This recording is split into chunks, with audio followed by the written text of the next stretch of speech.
हरे कृष्णा, राधे राधे, जय श्री राम। कैसी हो दोस्तों? स्वागत है आपका हमारे एक और नए वीडियो में। आज की वीडियो में हम आपको इस धार्मिक पहेली के बारे में बताएंगे। इस पहेली के बारे में आपने सुना ही होगा कि राम की बहन भरत की सारी गई न ब्याह रही न कुंवारी। इसका अर्थ क्या है और इसका क्या रहस्य है, आज की वीडियो में यह मैं आपको बताऊंगी। तो बने रहिए हमारे साथ। मैं ऐसी ही वीडियो देखने के लिए आपको मेरे चैनल को सब्सक्राइब कर लेना और बेल आइकन को ऑन कर देना, ताकि मैं जो भी जानकारी लेकर आऊँ सबसे पहले उसकी नोटिफिकेशन आपको मिले। वीडियो पसंद आए तो एक लाइक ज़रूर कर देना। तो आइए जानते हैं कि इसका क्या कारण है। एक समय की बात है, त्रेता युग में महाराज जनक के भाई कुशध्वज नाम के राजा थे। उनकी 4 बेटियां। महाराज कुशध्वज की 4 बेटियों का नाम था उर्मिला, मांडवी, स्तुतिकीर्ति और सत्यमती। सत्यमती बहुत ही लाडली, हठी और जिद्दी लड़की थी। एक समय की बात है, जब भगवान श्री राम विश्वामित्र मुनि के साथ गए हुए थे, यज्ञ की रखवाली करने को गए थे।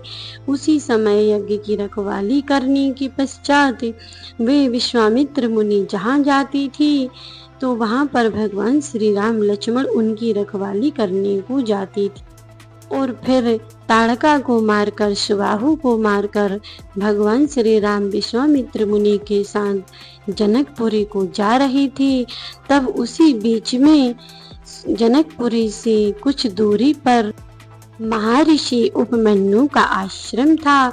महर्षि उपमन्यु के 2 बेटे थे, जिनका एक का नाम अवस्थी था, जो अवस्था के बारे में सब कुछ जानता था। चारों अवस्थाओं के बारे में सब कुछ बता देता था। कैसे वह क्या करेगा, कैसे जो उसका जीवन परिचय था प्राणी का, सब कुछ बता देते थे। इसीलिए उनका नाम अवस्थी पड़ा था। और दूसरे लड़के का नाम वाजपेयी था, जो कि बाज रखने से और पशु पक्षियों की भाषा बोलने से, जानने से उनका नाम वाजपेयी पड़ा था। वह जो उपमन्यु के दूसरे बेटे वाजपेयी थे, वह पशु पक्षियों की भाषा की अध्ययन कराती थी। तब महर्षि विश्वामित्र अपने शिष्यों के साथ, राम लक्ष्मण के साथ उनके पास पहुँचे। उन्होंने आदर सत्कार किया और प्रेम से उन्हें बिठाया। उसी समय जो राजा कुशध्वज की लड़की सत्यमती थी, वह अपने रथ पर सवार होकर अपने संग साथियों को लेकर वहां पर पहुंची। लक्ष्मण जी महर्षि उपमन्यु से पूछने लगे कि यह आपके आश्रम में कौन से राजा आ रहे हैं। तब महर्षि उपमन्यु ने कहा कि यह कोई राजा नहीं आ रहे हैं, महाराज कुशध्वज की लड़की सत्यमती आ रही हैं, जो यहाँ पर पशु पक्षियों की भाषा सीखने के लिए आती हैं।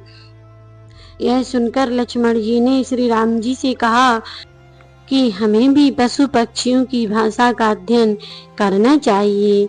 यह सुनकर उन्होंने, राम जी ने वाजपेयी गुरु से कहा कि मुझे भी कृपया करके यह अध्ययन सिखाइए। और राम लक्ष्मण दोनों इस पशु पक्षियों की भाषा का अध्ययन करने लगे। उन्होंने मात्र 3 दिन में इस भाषा का अध्ययन किया था। दोस्तों, माना जाता है, आप लोगों ने सुना ही होगा, गोस्वामी तुलसीदास जी रामायण में लिखते हैं कि भगवान श्री राम पशु पक्षियों से पूछ रहे थे कि कहीं तुमने हमारी सीता देखी है, क्योंकि वह पशु पक्षियों की भाषा जानती थी, जो कि उन्होंने वाजपेयी गुरु से सीखी थी। और उसी समय राजकुमारी राजा कुशध्वज की बेटी वह सत्यमती भी पशु पक्षियों की भाषा सीखने के लिए वहां काफी समय से आ रही थी। जब उन्होंने सुना कि जो भाषा में इतने समय में नहीं सीख पाई, वह भाषा इन राजकुमारों ने मात्र 3 दिन में सीख ली। यह सुनकर उसे बड़ा आश्चर्य हुआ और उन्होंने उसे देखने की जिज्ञासा की। जब राम लक्ष्मण को सत्यवती ने देखा तो वह राम का रूप देखकर उन पर मोहित हो गई और एकटक लगाए उन्हें देखती ही रहीं। अपनी सुध बुध खो बैठी और मन ही मन सोचने लगी कि मैं प्रतिज्ञा करती हूँ कि मैं यदि शादी करूंगी तो महाराज दशरथ के पुत्र श्री राम से ही करूंगी, वरना आजीवन कंवारी ही रहूंगी। मैं शादी नहीं करूंगी। यह बात कहकर वह अपने घर पर लौट आई। भगवान श्री राम लक्ष्मण भी विद्या अध्ययन करके जनकपुरी वापिस पहुंचे। वहां जब महाराज ने सुना कि विश्वामित्र मुनि राम लक्ष्मण के साथ आए हुए हैं, तब महाराज जनक ने उनका बहुत ही स्वागत किया। उस समय महाराज जनक ने सीता स्वयंवर रखा था। सीता स्वयंवर में भगवान श्री राम ने धनुष तोड़ा और सीता जी का विवाह श्री राम से हो गया। जब राजा कुशध्वज ने महाराज दशरथ जी से प्रार्थना की कि मैं अपनी पुत्रियों का विवाह आपके बेटों से करना चाहती हूँ, तब सभी ने हाँ कह दिया, लेकिन राम ने मना कर दिया, क्योंकि राम ने कहा था कि मैं एक पत्नी व्रता हूँ और मैं सिर्फ एक ही बार शादी करूंगा। यह सुनकर सत्यवती को अत्यंत दुख पहुंचा और वह कहने लगी कि मैं विवाह करूंगी तो श्री राम से ही करूंगी, वरना मैं आजीवन कुंवारी रहूंगी। मैं आत्मदाह कर दूंगी, लेकिन मैं किसी और से विवाह नहीं करूंगी। सत्यवती बहुत ही जिद्दी थी। तब भगवान श्री राम ने सत्यवती से कहा कि मैं इस जन्म में सीता जी से विवाह कर चुका हूँ और मैं पत्नी व्रत रहूंगा। मैं दूसरी शादी इस जन्म में नहीं कर सकता। और दूसरी बात, जब तुमने मेरे ही गुरु से अध्ययन लिया है पशु पक्षियों की भाषा, जो तुमने सीखी है उन्हीं गुरु से मैंने सीखी है, इस नाते से तो तुम मेरी बहन हो गई। जो गुरु बहन कहते हैं, तो मैं आपसे शादी नहीं कर सकता, इस जन्म में तो बिल्कुल भी नहीं कर सकता। यह सुनकर सत्यवती अत्यंत दुखी हो गई। तब उन्होंने सोचा कि अब कैसे सत्यवती को समझाऊं। फिर भगवान श्री राम ने नारद को बुलाया। नारद जी कहने लगे, देखो सत्यवती, सीता माता जगदम्बा हैं जो लक्ष्मी स्वरूपा हैं और उन्हीं का इनसे विवाह होना था।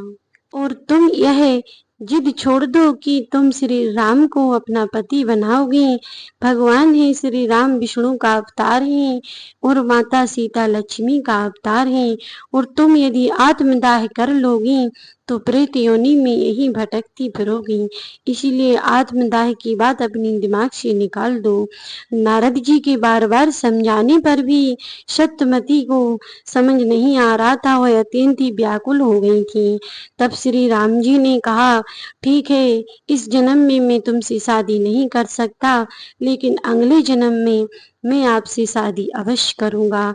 यही तुम्हारे पिता अगले जन्म में होंगे और इन्हीं की बेटी तुम होगी और तुम्हारा नाम यही सत्या होगा। फिर अगले जन्म में मैं तुमसे शादी करूंगा। तब द्वापर युग में भगवान श्री कृष्ण ने सत्या से शादी की थी और वह सत्या उनके लिए अत्यंत प्रिय थी। त्रेता युग में उन्होंने घोर तपस्या की थी भगवान श्री राम को पाने के लिए, और द्वापर युग में जब सत्या से उनकी शादी हुई, इसीलिए वह उनको अत्यंत प्रिय थी, क्योंकि उन्होंने काफी समय तक उनका इंतजार किया और तपस्या भी की थी। इसीलिए भगवान की सबसे प्रिय रानी कृष्ण की सत्या ही थी। तो यह वही सत्यवती थी जो सत्या नाम से द्वापर युग में जानी जाती थी और भगवान श्री कृष्ण की प्रिय पत्नी थी और पटरानी भी थी। तो यह थी सत्या की और सत्यवती की कहानी। जो इस पहेली का अर्थ होता है कि राम की बहन भरत की सारी गई ने ब्याह रही ने कुंवारी, यानी कि वह भगवान की बहन हो गई थी और भरत की सारी इसलिए थी क्योंकि भरत का विवाह मांडवी से हुआ था और मांडवी की बहन सत्यवती थी, इसीलिए भरत की सारी थी। और राम ने जो एक ही गुरु से अध्ययन किया था, तो उस नाते से वह उनकी बहन हो गई थी, गुरु बहन। तो इस पहेली का अर्थ यह होता है। तो दोस्तों, कैसी लगी आपको इस पहेली का अर्थ, हमें कमेंट करके अवश्य बताइएगा। और यदि आपको इस पहेली का अर्थ इस वीडियो से समझ आया हो, तो इसमें वीडियो के कमेंट बॉक्स में जय श्री राम लिख देना और वीडियो को लाइक कर देना। तो मिलते हैं नेक्स्ट वीडियो में, तब तक के लिए जय श्री राम। और जो भी मेरे चैनल पर नए हो, सब्सक्राइब जरूर कर लेना। मेरी प्यारी सी यूट्यूब फैमिली के लिए जय श्री कृष्णा, राधे राधे।